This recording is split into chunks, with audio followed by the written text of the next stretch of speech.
하나님의 말씀은 사사기 5장 12절에서 22절까지의 말씀입니다. 사사기 5장 12절에서 22절입니다.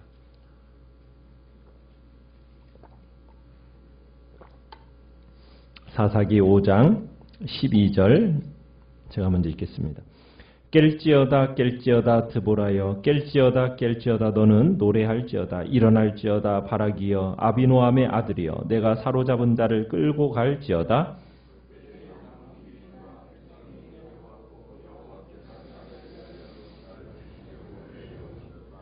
에브라임에서 나온 자들은 아말렉의 뿌리 박힌 자들이요 베냐민은 백성들 중에서 너를 따르는 자들이요 마길에서는 명령하는 자들이 내려왔고 스불론에서는 대장군의 지팡이를 잡은 자들이 내려왔도다.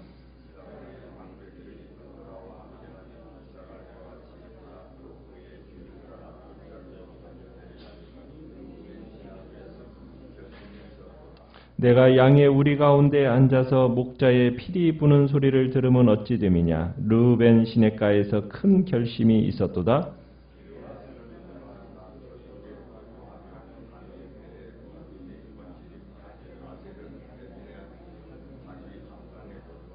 스불론은 죽음을 무릅쓰고 목숨을 아끼지 아니한 백성이요 납달리도 들의 높은 곳에서 그러하도다.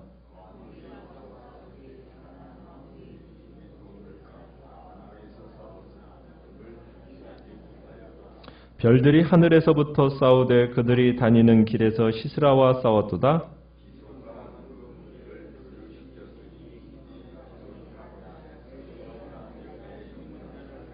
같이 읽습니다. 그때 군마가 빨리 달리니 말굽소리가 땅을 울리도다. 아멘. 오늘 말씀의 제목은 맡기신 일에 기쁨으로 동참하기라는 제목으로 말씀을 나눕니다. 지금 5장은 시스라와의 전쟁을 마치고 하나님의 말씀대로 승리한 드보라와 바락이 하나님의 은혜를 기념하면서 그날 있었던 일을 회고하며 부른 노래입니다. 철병거 900승의 군대 장관 시스라를 심판하고 그분의 백성을 구원해내신 그 의로우신 일을 본 이 드보라가 북받치는 그 기쁨을 억제할 수가 없어서 주님께 찬양하는 내용이 바로 우리가 보고 있는 5장의 이야기입니다. 이제 드보라가 1절에서부터 시작될 때에는 하나님을 찬양하라 라고 모든 백성에게 그렇게 권면한 후에 이제 14절부터는 그날 전쟁에 참가했던 이스라엘 지파들의 정황을 보고하는 내용입니다. 자세한 내용을 설명하기 전에 11절 마지막에 보면 이렇게 표현하고 있죠. 그때의 여호와의 백성이 성문에 내려갔도다. 그날의 일을 이제 요약하는 내용입니다. 이스라엘을 전쟁으로 이끈 지도자는 누구입니까? 드보라와 바락이죠. 그런데 12절에서 보면 누구의 이름이 먼저 나오고 있습니까? 드보라의 이름이 먼저 등장하면서 바락보다도 드보라가 더 우월적인 위치에 있음을 암시하고 있습니다. 드보라와 바락에게 깨어나서 승리의 노래를 부르며 일어나라고 지금 스스로에게 명령을 합니다. 어떻게 보면 지난 20년 동안 이스라엘은 이 야빈과 시스라의 압박에 시달리면서 정말 대항할 엄두도 내지 못했죠. 그저 당하고만 있던 그 이스라엘의 지도자들과 백성들이 이제 드보라와 바락의 지도력을 믿고 이제 전쟁에 참여하게 됩니다. 그러나 이 드보라와 바락이 전쟁에서 승리할 수 있었던 것은 무엇보다도 하나님께서 이스라엘 용사 가운데 임하시고 그들을 도우셨기 때문에 승리할 수가 있었습니다. 용사들이 평소와 달리 적극적으로 싸울 수 있었던 게 이유가 뭐였겠어요? 그들 중에 거하신, 임하신 그 하나님께서 그들의 살기를 북돋워 줬기 때문에 가능했다라는 겁니다. 그래서 얘기가 13절에 나오는 게 뭐냐면 여호와께서 나를 위하여 용사를 치시려고 뭐 하셨다? 내려오셨다. 여호와가 그분의 백성을 구원하려고 친히 강림하셨다라는 겁니다. 그러니까 시스라의 그 철병거 군대를 격파하기 위해서 누가 내려오셨다고요? 여호와 하나님이 친히 내려오셨다라는 겁니다. 그러면 이 전쟁은 누구의 전쟁이에요? 여호와 하나님의 전쟁입니다. 그러면 이스라엘 12지파는 여호와 하나님이 그 가운데 친히 강림하셨으니 이제 이스라엘 모든 12지파는 이 전쟁에 참여해야 돼요. 여호와의 군대로서 마땅히 이 전쟁에 참가해야 할 의무가 있었던 겁니다. 그러니까 여호와가 가나안을 부수는 그 가나안 전쟁은 여호와가 친히 그분의 백성을 위해서 싸우시는 여호와의 전쟁이었던 거예요. 그래서 이제 모든 12지파가 함께 동참을 해야 되는 겁니다. 따라서 시내산에서 이제 여호와를 왕으로 모시기로 한 이 이스라엘 백성들, 이 맹세한 이스라엘 백성들은 마땅히 이 전쟁에 참여해야만 했어요. 자, 그런데 모든 지파가 이 전쟁에 참여했습니까? 안 했습니까? 안타깝게도 이스라엘의 모든 족속이 전쟁에 한 마음으로 참여해야 됐었는데 참여하지를 않았어요. 오직 남은 자들만, 13절에 보면 그렇게 얘기하고 있어요. 그때의 남은 귀인과 백성이 데려가고 남은 자들만 이 전쟁에 참여한 겁니다. 드보라와 바락이 호소했음에도 불구하고 일부 지파에서만 참여를 하고 일부 지파는 이 여호와의 전쟁에 대해서 강 건너 불구경하듯이 그저 바라만 보고 있었어요. 드보라가 참여하도록 이렇게 호소했지만 그 지파들, 자원자들도 있었지만 정말 장렬한 전사들도 있었지만 어떻게 보면 불참자들도 있었다라는 얘기입니다. 자, 그러면은 14절에 보시면은 이제 드보라의 호소에 응한 지파들이 이제 소개가 되어지고 있는데, 자, 첫 번째로는 어느 지파입니까? 에브라임 지파, 그 다음에 베냐민 지파, 그 다음에 마길이라고 되어 있는데 마길은 어느 지파이겠습니까? 요단 서쪽 지역에 있는 므낫세 지파입니다. 자, 그 다음에 그 므낫세 지파의 마길의 지휘관들이 내려왔어요. 그 다음에 또 어느 지파입니까? 스불론 지파. 그 다음에 15절에 이사갈 지파. 자, 그런데 18절에 가보시면 이 스불론 지파는 18절에서 또 납달리 지파와 함께 가장 장렬한 그 전사자들로서 다시 언급이 됩니다. 그러니까 우리가 14절에서 에브라임에서 나온 자들은 그 아말렉의 뿌리를 두고 있던 그런 자들이었어요. 그들이 이제 나왔고요. 참여했고요. 그 에브라임의 남쪽에 살고 있던 베냐민 지파가 그들을 따랐고, 그 다음에 마길과 스불론과 이사갈에서는 지도자들, 장군들, 그들이 전쟁을 도우러 왔어요. 특별히 스불론 납달리는 18절에서 보시면 죽음을 무릅쓰고 목숨을 아끼지 아니했다, 이렇게 표현하고 있습니다. 그러니까 드보라와 바락은 이 두 지파에서 스불론과 이 납달리 지파에서 1만 명의 군대를 징집했지 않습니까? 이 바락에 속한 지파가 어디냐? 바로 납달리 지파에 속한 사람이에요. 그래서 이 두 지파가 생명을 내걸고 열심히 싸웠어요. 그래서 지금 칭찬을 받고 있는 겁니다. 자, 그에 비해서 어떤 지파들이 이 전쟁에 참여하기를 꺼리고 결국에는 불참하게 됩니까? 자, 15절에 보니까 어느 지파가 참여하지 않았습니까? 루벤입니다. 루벤 지파. 그 다음에 16절, 17절. 자, 어느 지파입니까? 길르앗은 어느 지파를 얘기하냐면 요단강 동쪽에 있는 갓 지파를 얘기합니다. 그 다음에 단 지파, 아셀 지파. 자, 이 지파들은 전쟁에 참여하기를 꺼렸어요. 루벤 지파는 처음에는 어떤 동정심을 드러내서 결심까지는 했던 것 같아요. 그런데 거기 보면은 루벤 시냇가에서 큰 결심이 있었도다 라고 하면서 15절 끝에 얘기하고 있지 않습니까? 그러니까 결심은 했던 것 같은데 그 결심이 행동으로 나타났어요? 안 나타났어요? 행동으로 나타나지를 않았어요. 실제 행동으로 나타나지 않았던 겁니다. 그저 루벤 지파는 16절에서 보니까 어떻게 하고 있어요? 요단강 건너편에서 벌어지고 있는 이 형제 지파들의 생존에 내건 전쟁에 참여하지 않고 그저 양떼를 먹이면서 피리 소리나 듣고 있었다라는 거예요. 또 길르앗과 단과 아셀도 아예 이동도 하지 않았습니다. 길르앗은 요단강 동편에 정착한 갓 지파라고 그랬는데 아예 요단을 건너올 생각을 안 해요. 그런 마음이 없었어요. 단 지파는요, 뱀에 머물렀다고 배를 타고 무역하면서 상업하는 일에 바빴습니다. 그 다음에 해변가에 살고 있는 아셀 역시 여호와의 전쟁에 참여할 의사가 없었어요. 각 지파들마다 어쩔 수 없는 형편이었다고 말할 수는 있을지 몰라요. 그러나 여러분 형제 지파를 위한 하나님의 부르심, 그 부르심에 순종하지 않은 것에 대한 책임은 피할 수가 없는 겁니다. 여러분 이렇게 전쟁에 참여하지 않았던 이 네 지파가 나중에 어떻게 된지 아십니까?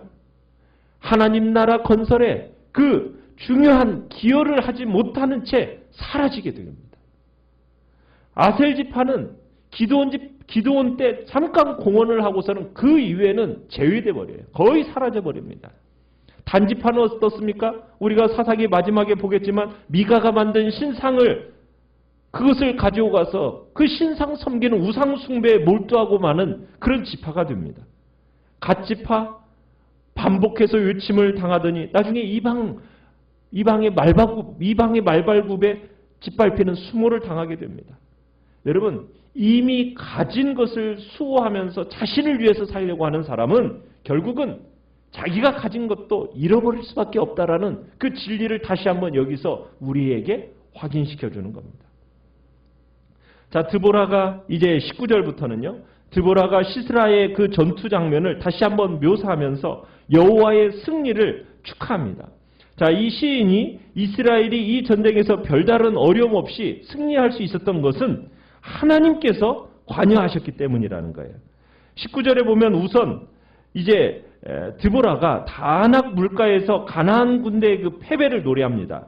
그러니까 원수들이 무깃도 물가 다낙에서 싸움을 돋웠는데 이 무깃도라는 곳은 어디냐면 기손강, 여기 우리가 이제 시스라의 철병거와 싸웠던 이 기손강에 위치한 곳이 아니에요. 그러니까 결국 무슨 말이냐면 이 말은 기손강에서부터 시작된 전쟁이 어디까지 번져나갔다라는 거예요? 무깃도까지 번져 나갔다는 얘기입니다. 자, 이 가나안 군인들은 이 무깃도 여기서 이제 다낙이라는 곳에서 이스라엘과 싸우면서 자신들이 쉽게 이스라엘을 이길 것이라고 생각하고 싸울 생각보다는 전리품을 어떻게 취할까? 이 생각이 더 가득 찼던 것 같아요. 그러나 그들은 전리품을 어떻게 했다고? 은을 탈취하지 못했다. 전리품을 하나도 가지지 못했다. 가나안 이 열왕들이 전혀 예상치 못한 일이에요. 철병거 900성을 가졌는데도 불구하고 이스라엘 오합질종 1만 명을 대상으로 해서 참으로 식은 죽 먹기로 싸우겠지. 그렇게 생각을 했는데 예상을 했는데 이 예상을 뒤엎고 승리는 이스라엘에게로 돌아간 거예요. 그러면서 드보라가 지금 기쁜 어조로 이제 찬양을 하는 겁니다. 자, 이 같은 예상치 못한 전투의 결과의 원인이 무엇이었을까요? 이스라엘이 1만 명이 죽기 살기로 싸웠기 때문에 이 전쟁에 승리가 있었을까요? 아니라는 겁니다.